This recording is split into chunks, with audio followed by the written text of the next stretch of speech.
Tell me, have you ever played a game that no matter how hard you tried, you just couldn't beat it? Was there just a boss you couldn't beat? Was the platforming really hard? Did the game just ramp up in difficulty out of nowhere? Were the mechanics so rough that you struggled to even comprehend what you needed to do in order to grasp victory in your hands? Well, that's exactly what this show is dedicated to. I'm gonna go back and play all the games I couldn't beat as a kid and conquer them. They have lived rent-free in my head for far too long.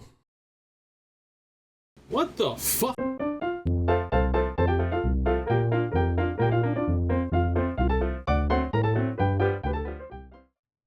The 90s, a much simpler time. The Soviet Union fell, the internet had yet to become its final form, and Bill Clinton was teaching Monica Lewinsky how to smoke a cigar. Truly the best of times. It was in the 90s that today's video game graced us with its presence. Jungle Book for the SNES. This is just one of the games I never managed to beat when I was a child. For those uninitiated, Jungle Book is a video game based on the Disney movie of the same name. Movie games are typically either decent or unplayable cash grabs. I can only think of a handful of good movie games out there among the ocean of terrible. But the games coming out in the 90s were unique in the sense that they were harder than Dwayne Johnson's tits when he hears the words Jungle Movie. But why were the games so hard? Was it due to incompetence? Were they trying to test our skills? Were our thumbs just too small? Or could they have just been evil, maniacal sociopaths the entire time? Believe it or not, the root cause of all of it was Blockbuster Video. You see, Nintendo wasn't too happy with the people patronizing Blockbuster and other similar stores to rent the newest video games. They took issue with people renting and beating their games instead of paying full price to own it. To counteract this, the developers were told to make the game so hard that the horde of entitled children would scream and cry for their parents to rent the game multiple times in order to beat it. In most of these games, there were no checkpoints or passwords to access levels. You had one run to make it, and if you ran out of lives or continues, it was back to the very beginning with you. Ideally, the video game would ramp up in difficulty over time consistently in order to push you and test you, and by the end of the game, you felt like you'd accomplished something. Because, like with anything, consistency is key. What? The Jungle Book in particular is difficult for a few very specific reasons. First off, there are no iframes. You can get hit 4 times in half a second and get sent right back to the beginning of the level completely unaware of what you did wrong. Second off, the boss battles can be very unforgiving. So in this game, your primary weapon is Throughout every level, there are coconuts, papayas, and mangoes to collect. These extra weapons in your arsenal do extra damage to bosses, but they don't carry over between attempts. If you spend all of your power-ups and you still don't beat the boss, you're gonna have to put your big boy panties on because it's time to develop skills you obviously don't possess yet. The Jungle Book has 11 levels in total. You'll need to stock up on extra lives and earn continues by collecting gems. Red gems give you extra continues, whereas green gems can lead you to a secret bonus stage of the time limit that ticks down. Your goal in these are to collect what appear to be beer cans to extend the timer while you collect red gems to earn more continues. Trust me, you're probably gonna need these on a fresh playthrough. Enough with all the backstory stuff. Let's tackle this game once and for all. Level 1 of the Jungle Book takes place in the jungle. That tracks.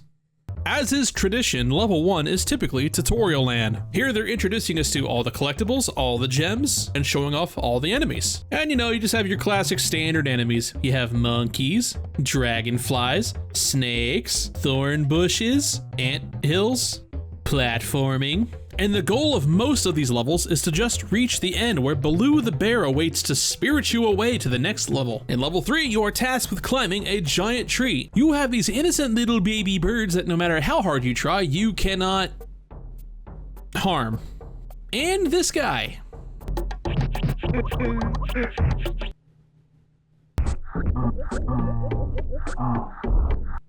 I mean, who am I to kink shame, really? I mean, someone had the idea, took it to them, and everyone approved it, so obviously, we're just gonna move on. Once you finally climb to the top of the tree, you're met with Caw the Snake. It's here where you will learn the cause and effect of victory. It may take you a couple attempts to learn Caw's patterns. Trust me, this snake is not easy to put down. Caw has these little psychic attacks, and they will follow you around until they either hit you, or you can get it off screen and it disappears. Like with any living creature, his head is his weak spot. Aim for it, and eventually you will bring him down. Now that snake is nothing but a carcass. It is even funnier the second time. Levels 4 and 5 take place in the ruins of a lost civilization deep in the jungle. Where did the inhabitants go? You think they left by choice? Or were they driven out by an HOA? Remember, anyone who claims to be an HOA president deserves to have their head dunked into a toilet repeatedly until they stop. Level 4 is more about exploring the ruins and platforming around, whereas the second one features a side-scrolling section where you ride a bird and mow down hordes of helpless enemies.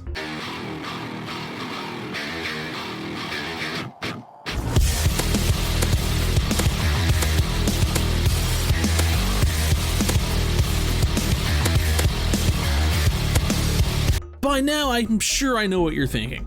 Except for the whole snake thing, this game seems relatively easy. One might say a child could beat it. Level 6 is where it begins to pick up in difficulty. In level 6, you must scale a waterfall. One wrong move could send you hurtling down, undoing all the progress you have made. Only a true gamer can overcome these obstacles. And I'm a gamer, trust me. If I wasn't a gamer, could I have won these? That looks familiar. This one part is impossible. How are you supposed to even make this? Is this an oversight by the devs, or am I just... Oh, I just had to hold right to go left. Yeah, that makes sense. Sure, why not? Eventually I learned that all you have to do is shoot the chameleon and his tongue will catch you. How was I supposed to learn that naturally? Because if I take a protein bar and shove it up my ass, I'll puke Skittles. Why not, right? It's a crazy world. Whatever, you climb to the top of the waterfall and Baloo is waiting for you, silently judging me for my lack of platforming skills. Yeah, well screw you, Baloo. Your song isn't even that good. It's Baloo the bear! When I was but a child, level 7 is where most of my runs came to an end. We have now entered into the territory of King Louie. I gotta say, I absolutely love the 16-bit remix of King Louie's song. It's just so catchy, and it's probably why I still remember this game after all these years. Oh, whoop-de-doo, I wanna be like you, and learn to be like someone like me. Huh? Oh, that's a cease and desist. The platforming is rough, there are spikes and traps everywhere, and the fact that there are even insta-death areas is just brutal. And at the end of the gauntlet is King Louie himself in all his glory. Now, my tiny childlike brain that was filled with innocence and wonder never managed to fully grasp the mechanics of this boss fight. When the music isn't playing, King Louie is angry and will absolutely tear your butthole to shreds. What you actually need to do is to hit King Louie's band members to make them start playing music. In turn, this will make King Louie dance, allowing you to pelt him with your entire arsenal of goodies. After defeating King Louie, you are now treated to what I like to call the Run Killer. Do you remember when I told you that most of my runs ended at level 7? Well, about 1% of the time, I would beat King Louie, I don't know how, and level 8 would fire up. The next level is a total tone shift. You're greeted to a somber rendition of his theme. King Louie's kingdom is coming down, and it's kind of sad, but it's also a very hard level. Imagine being a young child, finally defeating King Louie with 1 or 2 lives to spare. And then this is what you're greeted to. Just a non-stop test of all of the platforming skills you have developed over the course of the last 7-ish levels. It's brutal. And as a fully grown adult, I died here a lot. I just have to get through this level though. I just have to know what's at the end of this level. Surely Baloo is close. I have fallen through pits. I got killed by the side scrolling. I died again to pits. I got sniped repeatedly. I have to be close. I have to be here. Huh, it's picking up. It's getting faster. Oh, this is it. This is it. I just got a platform. And Baloo. Surely Baloo is here. Surely it's... There's a second phase of King Louie. There is a second, harder phase to King Louie. Give me one moment.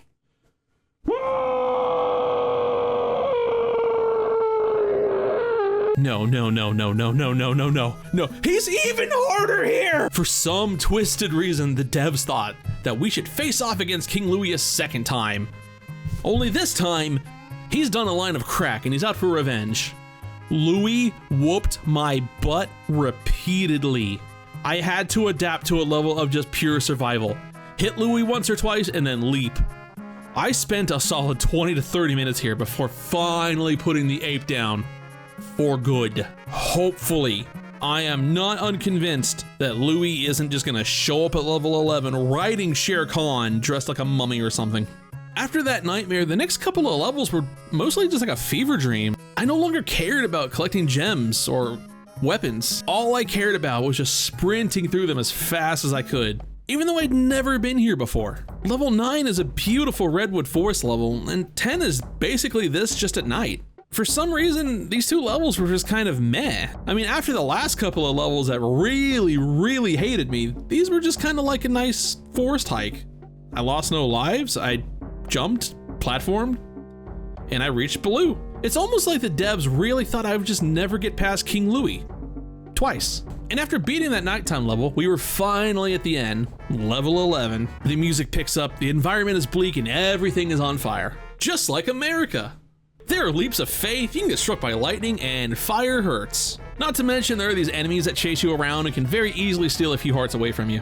Imagine you're a small child and somehow you've made it all the way here with probably a few lives and a dream left. They got you climbing trees, dodging lightning, hopping on water spouts, and surfing on vultures. And finally, at the end of it all, is the big bad of Jungle Book itself, Shere Khan.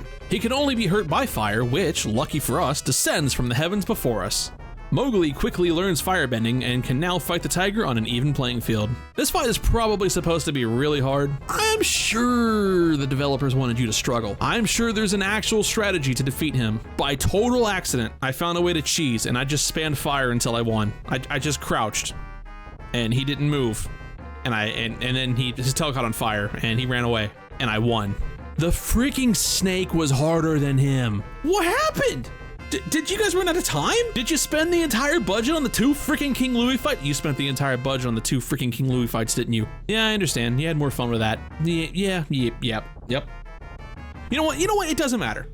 The game is beaten, the credits are rolling, and I am writing down names. You know, it actually feels really good to finally go back and beat that. Cathartic even. And maybe, just maybe, one day, I could learn to forgive you for all the trauma you've caused. Or... oh, you want to know why everything keeps changing? Obviously, it's because I went back in time and I messed with the time-space continuum, and therefore things are just very unstable right now. I totally didn't film this over the course of 4 months. Nope, it's the time travel thing.